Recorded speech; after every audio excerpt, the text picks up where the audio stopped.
Olá, meus irmãos! No primeiro vídeo que eu gravei sobre o livro de Gênesis, eu usei algumas palavras e expressões que nós encontramos na palavra de Deus, especialmente no Antigo Testamento, mas são algumas expressões que nós às vezes nem entendemos muito bem, então na nossa leitura nós passamos batido por elas, só que são muito importantes. Aliança, tipos de aliança, modos de selar uma aliança, um pacto, enfim, essas coisas que eu comentei, mas que muitos não entendem muito bem. Então nesse vídeo eu vou falar sobre os tipos de aliança que nós encontramos na palavra de Deus. Vamos ver o que a Bíblia diz sobre alianças. Vamos falar sobre os modos de você selar uma aliança no Antigo Testamento e também sobre as funções a serem exercidas pelo Messias, pelo Senhor Jesus. Então, fique comigo e aprenda mais sobre a palavra de Deus. Não se esqueça de curtir o canal, deixar o seu like, seu comentário e se inscrever no canal e que o Senhor te abençoe.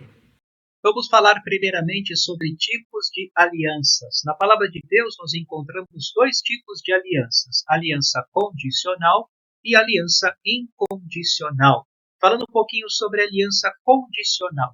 Na aliança condicional, as bênçãos ou maldições dentro desta aliança são prometidas com base numa condição. Bênçãos se obedecerem, maldições se desobedecerem. Então, numa aliança condicional, a gente encontra a fórmula C. Então, um exemplo de aliança condicional, a gente vê ali em Êxodo 19. Veja o texto. Agora, pois, se o Senhor está falando aqui para Moisés dizer para o povo de Israel, são palavras do Senhor a Moisés, para Moisés levar ao povo de Israel. Agora, pois, se, veja a condição, se diligentemente ouvirdes a minha voz e guardardes a minha aliança, então, percebeu a condição? Sereis minha propriedade peculiar dentre todos os povos, porque toda a terra é minha. Vós me sereis reino de sacerdotes e nação santa. São estas as palavras que falarás aos filhos de Israel. Então, estas bênçãos que Deus aqui promete para a nação de Israel estavam condicionadas a quê? A diligentemente ouvirem a voz do Senhor e guardar a sua aliança. Há também a aliança incondicional. E nela, o próprio Deus assume a responsabilidade. Na aliança incondicional, Deus toma para si a responsabilidade pelo cumprimento dos termos dentro desta aliança. Não há necessidade de que o homem faça alguma coisa para que esta aliança se cumpra. Ela depende apenas de Deus. Portanto, numa aliança incondicional, nós não encontramos a fórmula C, então.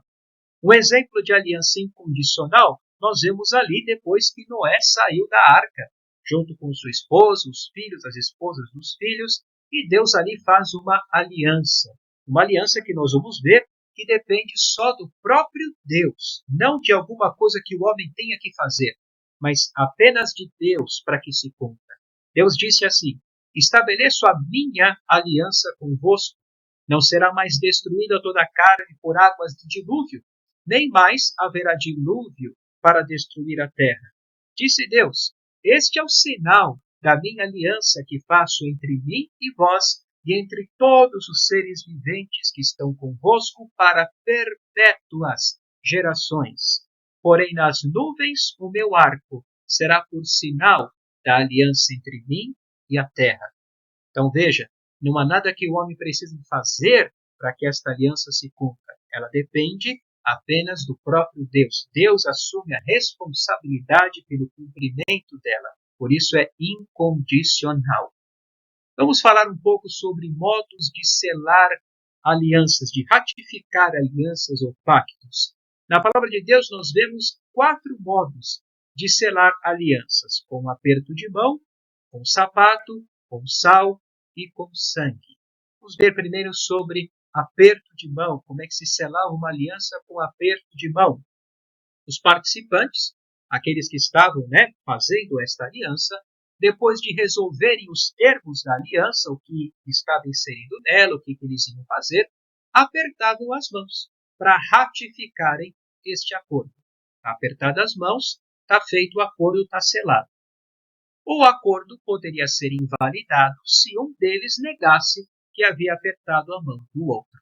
Um exemplo disto nós vemos ali no livro de Esdras. A palavra de Deus diz, depois que Esdras voltou para Jerusalém, junto com um grupo de judeus vindos ali da Pérsia, ele soube que vários judeus que já estavam em Jerusalém haviam se casado com mulheres de outras nações, o que Deus já havia dito lá em Deuteronômio, que eles não deveriam fazer. Deus disse que eles não deviam entregar aos seus filhos como maridos para as mulheres de outras nações, nem as suas filhas como esposas para homens de outras nações. Mas aqueles judeus que haviam primeiramente retornado para Jerusalém haviam feito isso. Esdras ficou muito decepcionado, ficou muito triste e exigiu que aqueles homens se separassem, ou seja, desfizessem estas uniões. Então, ali em Esdras capítulo 10, a palavra de Deus diz: com um aperto de mão, prometeram despedir suas mulheres e, por serem culpados, ofereceram carneiro do rebanho pela culpa. Havia também o modo de selar um pacto com sapato. Após as condições da aliança serem estabelecidas, os participantes trocavam o sapato. Para invalidar um acordo selado com sapato, bastava devolver ou destrocar o sapato. Uma história em que isto aparece, uma história bem conhecida da palavra de Deus, é a história de Ruth. Ali nós vemos que havia um homem que tinha a primazia no resgate, que o Boaz chama de fulano, nós não sabemos o nome dele, mas quando Boaz vai falar com este homem, e ele diz, olha, Noemi tem um terreno que ela quer vender, e a princípio ele fala, eu vou resgatar, mas aí Boaz diz, olha, você vai ter que também resgatar o terreno de Ruth, e é seu dever ter um herdeiro com ela, ter um filho com ela, para suscitar um herdeiro sobre a herança. Aí aquele homem recua, fala, olha, não vou poder fazer isso, faça você o que me cumpria fazer. Eles ali fizeram um acordo, fizeram uma aliança. Para ratificar, para selar esta aliança, a palavra de Deus diz assim, este era outrora o costume em Israel quanto a resgates e permutas. O que queria confirmar qualquer negócio, tirava o calçado e o dava ao seu parceiro. Assim se confirmava negócio em Israel. Disse, pois, o resgatador a Boaz, compra tu, e tirou o calçado. E assim Boaz adquiriu o direito de ser o resgatador de Ruth. Uma terceira maneira era com sal. Por causa do tempo seco em Israel, os viajantes costumavam carregar bolsinhas de sal para temperar a comida e para ingerir, a fim de evitar a desidratação. Em uma aliança selada com sal, os participantes pegavam cada um pouco do seu sal e misturavam numa bolsinha.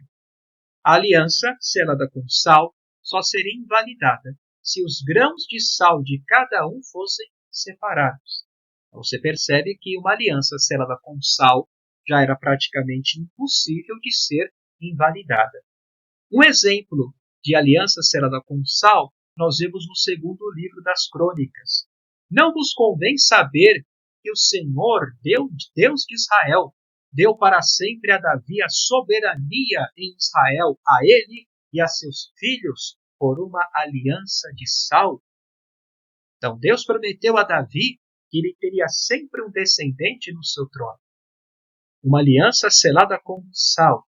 E chegará o dia em que o filho de Davi, o herdeiro do trono de Davi, se assentará em seu trono e reinará sobre toda a terra, o Messias, o Senhor Jesus. E o quarto modo de selar um pacto era com sangue. Em uma aliança selada com sangue, usava-se um animal que era partido ao meio. Após estabelecidas as condições desta aliança, os participantes passavam pelo meio do animal. Então eles pegavam um animal, cortavam no meio, colocavam uma metade em frente à outra, depois de estabelecidas ali as condições, como seria essa aliança, tal, eles passavam pela metade do animal. Uma aliança selada com sangue só seria invalidada com a morte de um dos que passaram pela metade do animal. Um exemplo de aliança selada com sangue nós vemos ali em Gênesis capítulo 15. E o interessante é que o Senhor então pediu para que Abraão não cortasse apenas um animal, mas vários animais. colocasse suas metades umas em frente às outras. E a Bíblia diz que o Senhor fez Abraão cair num profundo sono. Então a Bíblia diz assim: E sucedeu que, posto o sol, houve densas trevas, e eis um fogareiro fumegante e uma tocha de fogo que passou entre aqueles pedaços. Naquele mesmo dia, fez o Senhor aliança com Abrão, dizendo: A tua descendência dei esta terra, desde o rio do Egito até ao grande rio Eufrates. O próprio Senhor é que passou pelas metades daqueles animais. Então, se uma aliança selada com sangue só seria invalidada com a morte de um dos que passou pela metade dos animais, e se foi o próprio Deus que passou pela metade daqueles animais, então esta aliança que Deus fez com Abraão é incondicional.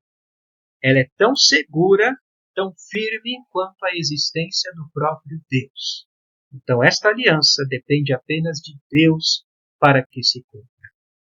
Vamos falar também um pouquinho sobre as funções a serem exercidas por Jesus, a serem exercidas pelo Messias. Primeiro, profeta. O que era profeta?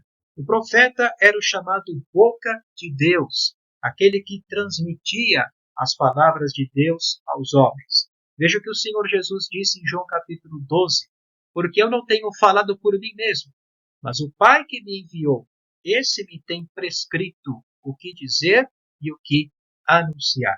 Então, na sua primeira vinda, o Senhor Jesus cumpriu a função de profeta. Nós vamos ver mais para frente ali no livro de Deuteronômio, que é uma profecia muito interessante, dizendo que o Senhor Jesus, o Messias, será profeta semelhante a Moisés. Uma outra função é a função de sacerdote. O que era o sacerdote? Era aquele que fazia a ponte entre Deus e os homens, ser um mediador entre Deus e os homens. 1 Timóteo capítulo 2 diz: Porquanto há um só Deus e um só mediador entre Deus e os homens, Cristo Jesus, homem. Hoje, à destra do Pai, o Senhor Jesus está cumprindo a função de sacerdote. É Ele que intercede em nosso favor. É Ele que é o mediador entre Deus e os homens. E também a função de rei. Rei é aquele que governa os homens em toda a terra. Zacarias capítulo 14 diz: O Senhor será rei sobre toda a terra. Naquele dia, um só será o Senhor e um só será o seu nome. O Senhor Jesus, na sua primeira vinda, cumpriu a função de profeta. Hoje, à destra do Pai, está cumprindo a função de sacerdote e voltará para cumprir a função de rei e reinará sobre toda a terra. É isso. Que o Senhor Jesus, então, agora abençoe os seus estudos e que esta aula tenha servido para edificação e para maior conhecimento da palavra de Deus, a fim de facilitar a sua leitura e a sua compreensão da palavra de Deus. Que o Senhor o abençoe.